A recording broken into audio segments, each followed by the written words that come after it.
Ginger chicken ഉണ്ടാക്കാൻ വേണ്ടിയിട്ട് ഞാനിവിടെ ഒരു 500 ഗ്രാം ബോൺലെസ് ചിക്കനാണ് എടുത്തിരിക്കുന്നത്. ബോണായിട്ട് എടുക്കണമെങ്കിൽ അതൊരു ചെറിയ പീസാക്കിയിട്ട് കട്ട് ചെയ്യാം. പിന്നെ നല്ലോണം വാഷ് ചെയ്ത് വെള്ളമൊക്കെ നല്ലോണം വാർന്നു പോകാൻ വേണ്ടി വെച്ചതാണ്. ചിക്കൻ മാരിനേഷൻ ചെയ്ത് വെക്കാം. അതിന് വേണ്ടിയിട്ട് ഞാനൊരു ബൗൾ എടുത്തിട്ടുണ്ട്.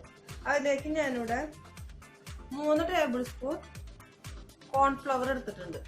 അത് നമുക്ക് ഇതിലേക്ക് ഇട്ട് കൊടുക്കാം. 1 ടേബിൾ സ്പൂൺ ഗോതമ്പ് പൊടി. അത് ഞാൻ മൈദക്ക് പകരമാണ് ഗോതമ്പ് പൊടി എടുത്തേക്കണേട്ടാ. അപ്പോൾ അത് 1 ടേബിൾ സ്പൂൺ ഉണ്ട്. 1 ടേബിൾ സ്പൂൺ സോയാ സോസ് അത് ഞങ്ങൾക്ക് ചേർത്ത് കൊടുക്കാം. ഞാൻ ഈ റെസിപ്പിയിലേക്ക് വേണ്ടിയിട്ട് 50 ഗ്രാം ഇഞ്ചിയാണ് എടുത്തിരിക്കുന്നത്. അതിനൊരു ചെറിയ ഭാഗം എടുത്തിട്ട് ചതച്ച് 2 ടേബിൾ സ്പൂൺ വെള്ളവും ഒഴിച്ച് നീരെടുത്തതാണ്. ഇതിപ്പോൾ 3 ടേബിൾ സ്പൂൺ ഉണ്ട്. ഇത് നമുക്ക് ഇതിലേക്ക് ചേർത്ത് കൊടുക്കാം. 1 ടീസ്പൂൺ കുരുമുളക് കഴിഞ്ഞ പൊടി. ഇനി നമുക്ക് കുറച്ച് ഉപ്പിട്ട് കൊടുക്കാം. ഉപ്പിടുമ്പോൾ നമ്മൾ ശ്രദ്ധിക്കണം. ഇനി സോസ് ഒഴിച്ചിട്ടുണ്ട്, ഇനി നമുക്ക് സോസ് ഒഴിക്കാനുള്ളതാണ്. അപ്പം കുറച്ച് ഉപ്പിടാം. നമുക്ക് ചിക്കൻ ഇതിലേക്ക് ഇട്ട് കൊടുക്കാം.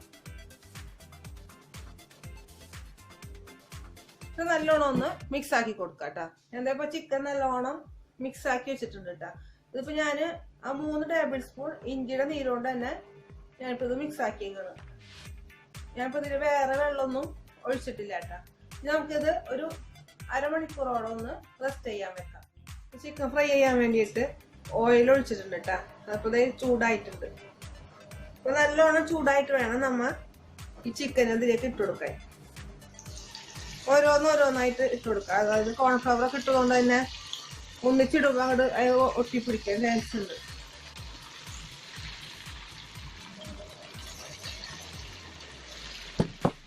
സാധാരണ നമ്മൾ ചിക്കൻ ഫ്രൈ ചെയ്തെടുക്കണം. അത്രയും ഇത് ക്രിസ്പി ആവാൻ നിൽക്കണ്ട കേട്ടാ. ഇതിൻ്റെ ചിക്കനൊക്കെ ഫ്രൈ ചെയ്ത് വെച്ചിട്ടുണ്ട്. ഇനി നമുക്ക് ഇതിലേക്ക് ഗ്രേവി ഉണ്ടാക്കാം. ഗ്രേവി ഉണ്ടാക്കാൻ വേണ്ടിയിട്ട് നമുക്കപ്പോൾ ഇതേപോലെ 2 ചെറിയ സൈസ് സവാള വേണം കേട്ടോ. അത് ഗ്രൈൻഡറിലേക്ക് ചെറുതാക്കി ഇട്ടിട്ട് നമുക്കൊന്ന് നല്ലോണം ഒന്ന് പേസ്റ്റ് ആക്കി എടുക്കണം. സവാള നല്ല പേസ്റ്റ് ആക്കി അരച്ചെടുത്തിട്ടുണ്ട് കേട്ടോ. ഇതേപോലെ നല്ല പേസ്റ്റ് ആക്കി അരച്ചെടുക്കണം. അപ്പം അറിയാൻ വേണ്ടിയിട്ട് ഞാനിതിലേക്ക് ഒരു 1/4 ഗ്ലാസ് വെള്ളവും കൂടി ഒഴിച്ചിട്ടുണ്ട് അരച്ചെടുത്തേക്കണത്. ഞാനൊരു ഫ്രൈ പാൻ വെച്ചിട്ടുണ്ട് കേട്ടോ. അതിലേക്ക് 2 ടേബിൾ സ്പൂണോളം നമ്മൾ ഫ്രൈ ചെയ്ത് വെച്ച ഓയിൽ ഒഴിച്ചു കൊടുത്തിട്ടുണ്ട്. 2 അല്ലി വെളുത്തുള്ളി ഞാൻ അരിഞ്ഞെടുത്തതാണ്. അത് നമുക്ക് ഇതിലേക്ക് ചേർത്ത് കൊടുക്കാം. ജിഞ്ചർ ചിക്കനിലേക്ക് വെളുത്തുള്ളി കുറച്ചെണ്ണം എടുക്കുക. ഇഞ്ചിയാണ് നമ്മൾ കൂടുതൽ എടുക്കേണ്ടത്. നമ്മൾ നീരെടുത്തതിൻ്റെ ബാക്കി ഇഞ്ചി ചെറുതാക്കി അരിഞ്ഞതണിട്ടത്.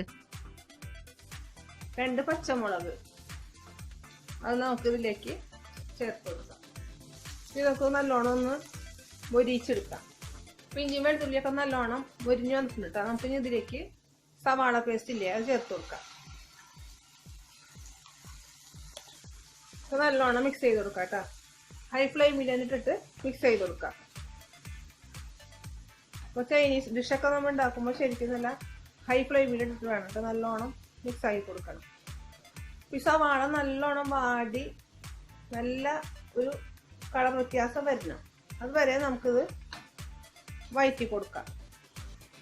അതായത് നമ്മുടെ സവാള നല്ലോണം വഴന്ന് വന്നിട്ടുണ്ട് കേട്ടോ. ഒരു 5 മിനിറ്റെങ്കിലും എടുത്തത് നല്ലോണം വഴറ്റണം. 1 ടേബിൾ സ്പൂൺ കാശ്മീരി മുളക് പൊടി അത് നമുക്ക് ചേർത്ത് കൊടുക്കാം. കാശ്മീരി മുളക് പൊടി ചേർത്തെടുക്കുമ്പോൾ നമ്മുടെ ഡിഷിന് നല്ല കളറും കിട്ടും, എരിവും ഉണ്ടാവില്ല. നല്ലോണം മിക്സ് ആക്കി കൊടുക്കാം. നമുക്ക് ഇതിലേക്ക് ചേർത്ത് കൊടുക്കാനുള്ളത് കുറച്ച് സോസുകളാണ്. 2 ടേബിൾ സ്പൂൺ ടൊമാറ്റോ കെച്ചപ്പ് നമുക്ക് ചേർത്ത് കൊടുക്കാം. പിന്നെ 1 ടേബിൾ സ്പൂണോളം സോയാ സോസ്. പിന്നെ നമുക്ക് 1 table spoon red chilli sauce ചേർത്ത് കൊടുക്കാം. ഇതിന് പകരമായിട്ട് റെഡ് ചില്ലി പേസ്റ്റ് കൊടുക്കാം കേട്ടോ. നമുക്ക് നല്ലോണം ഒന്ന് മിക്സ് ആക്കി കൊടുക്കാം. 1 ടീസ്പൂൺ പഞ്ചസാര ചേർത്ത് കൊടുക്കുന്നുണ്ട്. ഇനി നമുക്ക് ഈ ചിക്കൻ ഇട്ട് ഒന്ന് മിക്സ് ആക്കി കൊടുക്കാം. നമുക്കിതിലേക്ക് കുറച്ച് ഉപ്പിട്ട് കൊടുക്കാം. അപ്പോൾ ഇതേവരെ ഞാൻ ഉപ്പൊന്നും ഇട്ട് കൊടുത്തിട്ടുണ്ടായിരുന്നില്ല കേട്ടോ. ചിക്കൻ മാരിനേഷൻ ചെയ്തപ്പോൾ ഞാൻ ഉപ്പിട്ട് കൊടുത്തതാണ്. അപ്പോൾ നമ്മൾ ഇതിൻ്റെ ഗ്രേവി ഒന്ന് നോക്കിയതിന് ശേഷം ഉപ്പിട്ട് കൊടുത്താൽ മതി. 1 ഗ്ലാസ് ചൂടുവെള്ളം ഒഴിച്ചു കൊടുക്കണം കേട്ടോ. ചൂടുവെള്ളം തന്നെ ഒഴിക്കാൻ ശ്രദ്ധിക്കണം. ഇത് നല്ലോണം മിക്സ് ആക്കി കൊടുക്കുക. എന്നിട്ട് നമ്മളത് മൂടി വെച്ചിട്ട് ഒരു 10 മിനിറ്റ് ഒന്ന് കുക്കാക്കി എടുക്കാം. കാരണം ഈ സവാളയുടെ ഗ്രേവിയൊക്കെ ഈ ചിക്കനിലേക്ക് നല്ലോണം പിടിച്ചിട്ടാൻ വേണ്ടിയിട്ടാണ്. അപ്പോൾ നമുക്കിത് മൂടി വെക്കാം. ഇടയ്ക്കിട്ടൊന്നത് ഇളക്കി കൊടുക്കാനും ശ്രദ്ധിക്കണം കേട്ടോ. ഇനി ഗ്രേവിയോട് കൂടിയാണ് വേണമെന്നുണ്ടെങ്കിൽ കുറച്ചും കൂടി ചൂടുവെള്ളം ഒഴിച്ചെടുത്താൽ മതി കേട്ടോ. നമുക്കിതിൽ അവസാനമായിട്ട് 1 ടീസ്പൂൺ ചെറുനാരങ്ങയുടെ നീര് ചേർത്ത് കൊടുക്കാം. ഇതിന് പകരമായിട്ട് വേണമെങ്കിൽ വിനാഗിരി ചേർത്ത് കൊടുക്കാം കേട്ടോ. ഞാനിപ്പോൾ ഇതിലേക്ക് 1/2 ടീസ്പൂൺ നല്ലെണ്ണ, അതായത് ഇതൊരു ചൈനീസ് ഡിഷ് ആയതുകൊണ്ടാണ് ഞാൻ ഇതിലേക്ക് നല്ലെണ്ണ ചേർത്ത് കൊടുക്കുന്നത്. നല്ലൊരു ഫ്ലേവർ ഉണ്ടാവും. അത് ഇഷ്ടമാണെങ്കിൽ ചേർത്ത് കൊടുത്താൽ മതി. മല്ലിയിലയും കൂടി ചേർത്തിട്ട് ഓഫ് ചെയ്ത് കൊടുക്കാം. ഇപ്പം നമ്മുടെ അടിപൊളിയായിട്ടുള്ള റെസ്റ്റോറൻറ്റ് സ്റ്റൈൽ ജിഞ്ചർ ചിക്കൻ ഇവിടെ റെഡി ആയിട്ടുണ്ട് കേട്ടോ. പൊറോട്ടയ്ക്കും ചപ്പാത്തിക്കൊക്കെ പറ്റിയ നല്ലൊരു കറിയാണ് ഇത്. അപ്പോൾ എല്ലാവരും ട്രൈ ചെയ്ത് നോക്കാം. നല്ല ടേസ്റ്റി ആയിട്ടുള്ളൊരു ഡിഷാണ് ഇത്. ആ സവാളൊക്കെ മുരിഞ്ഞ് വരുന്നത് കൊണ്ട് തന്നെ നല്ല ടേസ്റ്റാണ് കഴിക്കാനായിട്ട്. എൻ്റെ ഈ വീഡിയോ നിങ്ങൾക്ക് ഇഷ്ടമാവണമെങ്കിൽ ലൈക്ക് ചെയ്യുക, ഷെയർ ചെയ്യുക. അപ്പോൾ അടുത്ത റെസിപ്പി ആയിട്ട് ഞാൻ ഇനി വീണ്ടും വരാം. Thank you.